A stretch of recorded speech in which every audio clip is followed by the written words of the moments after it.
थी। महात्मा गांधी की सबसे बड़ी समस्या में से एक अम्बेडकर भी थे।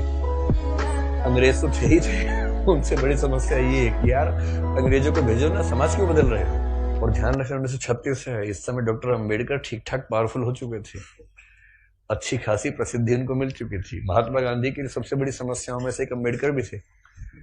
अंग्रेज तो थे ही थे, उनसे बड़ी समस्या ये है कि यार अंग्रेजों को भेजो ना, समाज क्यों बदल रहे हो। और अम्बेडकर साफ साफ कह रहे थे कि अगर मुझे अपने हित और देश के हित में चुनना हो तो देश का हित नंबर 1 पे है, पर यदि मुझे दलितों के हित और देश के हित में चुनना हो तो मैं दलितों के हित को प्राथमिकता पे रखूंगा। क्योंकि अगर अंग्रेज चले गए ऐसे ही तो यहां के सवर्ण हमें छोड़ेंगे नहीं, और दलितों की पराधीनता अंग्रेजों के आने से पहले ज्यादा थी, अंग्रेजों की उपस्थिति के समय कम पराधीनता थी। आपको गुस्सा तो आता होगा अम्बेडकर पे कई बार, क्या ये कैसा आदमी था, है ना, लेकिन आप तर्क सुनेंगे तो दंग रह जाएंगे, तर्क अच्छे हैं। और मजे की बात है कि भारत की संविधान सभा में अम्बेडकर जितनी पढ़ाई पूरी संविधान सभा में एक भी मेंबर ने नहीं कर रखी थी। केवल एक BN राव थे जो एडवाइजर थे, उनके पास ठीक ठाक पढ़ाई थी, उन्हें छोड़ दें, बाकी सब मिट्टी के मतलब पेंदे टाइप के थे, प्यादे थे उनके सामने। पढ़ाई लिखाई का जो लेवल अम्बेडकर साहब का है वो किसी का नहीं है। तो कुछ लोग मैंने देखा कि सवर्ण मानसिकता के कुछ लोग अम्बेडकर को देशद्रोही घोषित करना चाहते हैं इन्हीं कथनों से कि दलित प्रश्न और देश के प्रश्न में दलितों को प्राथमिकता दूंगा तो बुरा मान जाते हैं। और उन्हीं से आप पूछो कि अगर हिंदू का प्रश्न हो और देश का प्रश्न हो, किसी प्राथमिकता दोगे तो हिंदू, हिंदुस्तान है, मजाक समझते हो तो हिंदुस्तान है बोलते हैं, हिंदुस्तान है। मुसलमान तो आए हैं, जा भी सकते हैं, लेकिन हिंदुस्तान है। तो अंबेडकर उस समय पावरफुल हो चुके थे, और अंबेडकर को मैं तो बड़ा सलाम करता हूं इस सेंस में। आमतौर पर वंचित वर्ग में जब कोई पढ़ लिख लेता है ना, अपने वर्ग से कन्नी काट लेता है। रिजर्वेशन का सबसे बड़ा दुख ये है, रिजर्वेशन का सुख ये है कि वंचित वर्गों के लोग आने लगे हैं सत्ता में, और जैसे ही एक गांव से एक बच्चा, दलित बच्चा IAS बनता है ना, पूरा गांव IAS बन जाता है।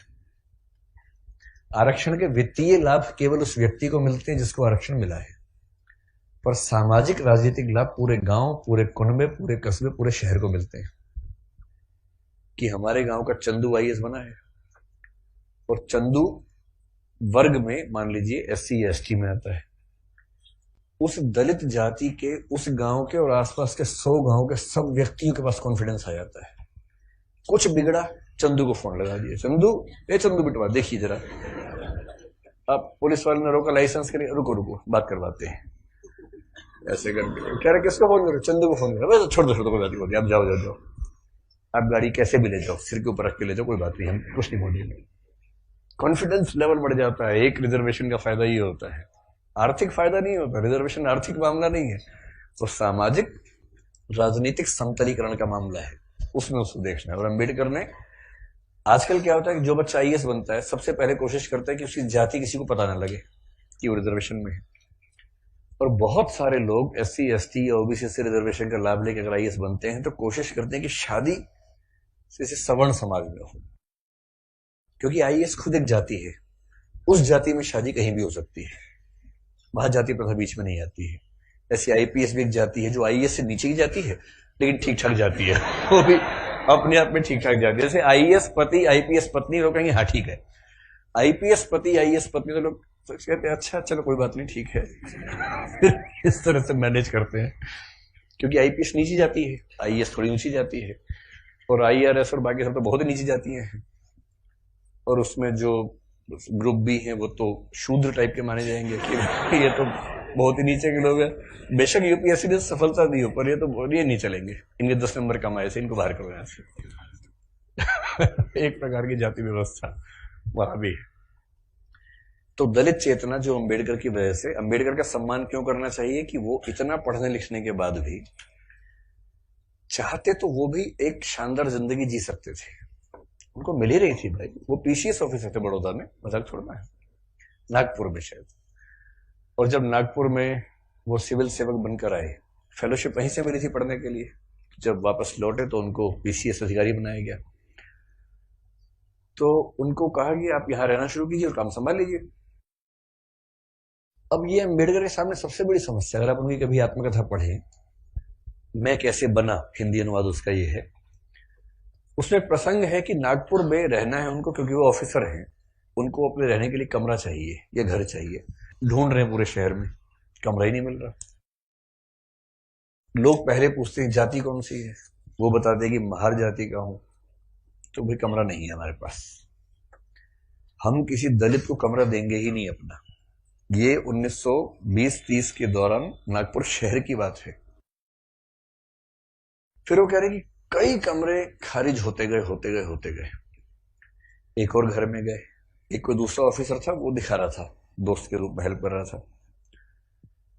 तो वहां मालिक ने पूछा ही नहीं कौन सी जाति के हो, इन्होंने बताया भी नहीं, ढिंडोरा क्यों पिटेंगे, उससे पूछा नहीं, उन्होंने बताया नहीं, कमरा मिल गया, रहने लग गए।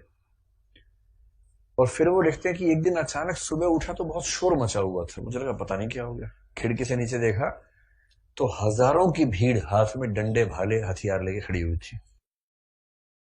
उनको पता लग गया था कि एक दलित आदमी इस घर में रहता है और वो भीड़ मेरा कत्ल करने के लिए आई थी। और उसके बाद कुछ दोस्तों की मदद से पता नहीं पीछे के दरवाजे से कहां से किसी तरह से उनकी जान बचा के भगाया गया उनको। इस दौर से वो गुजरे थे। ये उसी देश की बात चल रही है, सारे जहां से अच्छा हिंदुस्तान हमारा, हम बुलबुलें हैं इसकी, ये गुलसिता हमारा, उसी की बात चल रही है। किसी और देश, पाकिस्तान की बात नहीं चल रही है, उसमें पाकिस्तान था ही नहीं, पाकिस्तान पेट में था उस समय अभी हुआ नहीं था, मतलब होने वाला था, अभी नहीं हुआ था, तो उस देश की बात है। और जब वो स्कूल में पढ़ते थे तो स्कूल में पढ़ते इसलिए थे कि उनके पिता सरकारी नौकरी में थे, तो थोड़ा सा ठीक स्थितियां थी उनकी, इसलिए स्कूल में एडमिशन मिल गया। पूरे स्कूल में एक दलित बच्चा था बस, B.R. अम्बेडकर, बस, बाकी सब सवर्ण बच्चे थे। अब दलित बच्चा कैसे हैंडल करे, वो पानी पीने जाएगा, पानी को छू देगा, पानी पवित्र हो जाता है, उसमें हीलियम आ जाता है हाइड्रोजन की जगह, उसके बाद जैसे दलित बच्चा छुएगा हाइड्रोजन के गुण बदल जाएंगे उसमें। तो एक व्यवस्था थी कि भाई पानी पीने की एक जगह थी सबके लिए, एक अलग से मटका था अम्बेडकर के लिए, अलग से रखते थे दूर, उनको वही पीना है और मटके को हाथ नहीं लगाना है। अब कभी कभी क्या हुआ, कई बार ऐसा हुआ कि जो आदमी पानी की व्यवस्था करने के लिए तैनात था वो छुट्टी पर चला गया, एक दिन 2 दिन आया ही नहीं। अब इसको प्यास लग रही है, बाकी बच्चों के पास पानी पीने को, इसको पानी पीने को नहीं है। कई ऐसे दिन गुजारे स्कूल में जब उनको पीने को पानी मिलता ही नहीं था। चेतना ऐसे बनती है, ये सब झेलने के बाद बनती है।